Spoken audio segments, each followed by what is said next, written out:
നമുക്കിത് പെട്ടെന്ന് തന്നെ ഒരു അടിപൊളി നെല്ലിക്കച്ചാറ് ഉണ്ടാക്കിയെടുത്താലോ. അതിനായിട്ട് നെല്ലിക്ക ഒരു 5 മിനിറ്റ് ആവിയിൽ വേവിക്കുക. അതിനുശേഷം ഒരു ചീനച്ചട്ടി അടുപ്പത്ത് വെച്ച് അതിലേക്ക് എണ്ണ ഒഴിക്കുക. ഞാനിവിടെ നല്ലെണ്ണയാണ് ഉപയോഗിച്ചിരിക്കുന്നത്.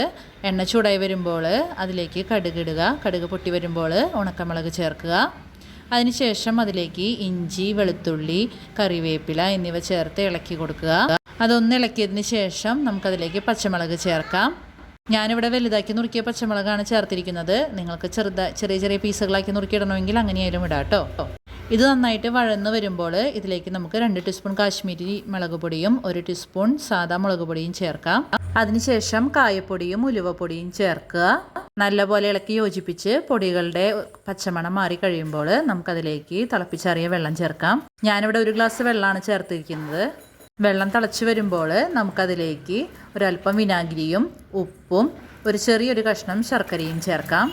ഇവയെല്ലാം നല്ലപോലെ മിക്സ് ചെയ്ത് ഗ്രേവി തിളച്ച് തുടങ്ങുമ്പോൾ നമുക്ക് ഫ്ലെയിം ഓഫ് ചെയ്തിട്ട് നെല്ലിക്ക അതിലേക്ക് ആഡ് ചെയ്ത് കൊടുക്കാം. നല്ലപോലെ ഇളക്കി യോജിപ്പിച്ച് ചൂടാറിയതിന് ശേഷം ഗ്ലാസ് ജാറിലാക്കി സൂക്ഷിക്കാം. അപ്പോൾ എല്ലാവരും ഉണ്ടാക്കി നോക്കിയിട്ട് അഭിപ്രായം കമൻറ്റ് ചെയ്യണേ. സബ്സ്ക്രൈബ് ചെയ്യാത്തവർ സബ്സ്ക്രൈബ് ചെയ്യാൻ മറക്കരുതേ. Thanks for watching.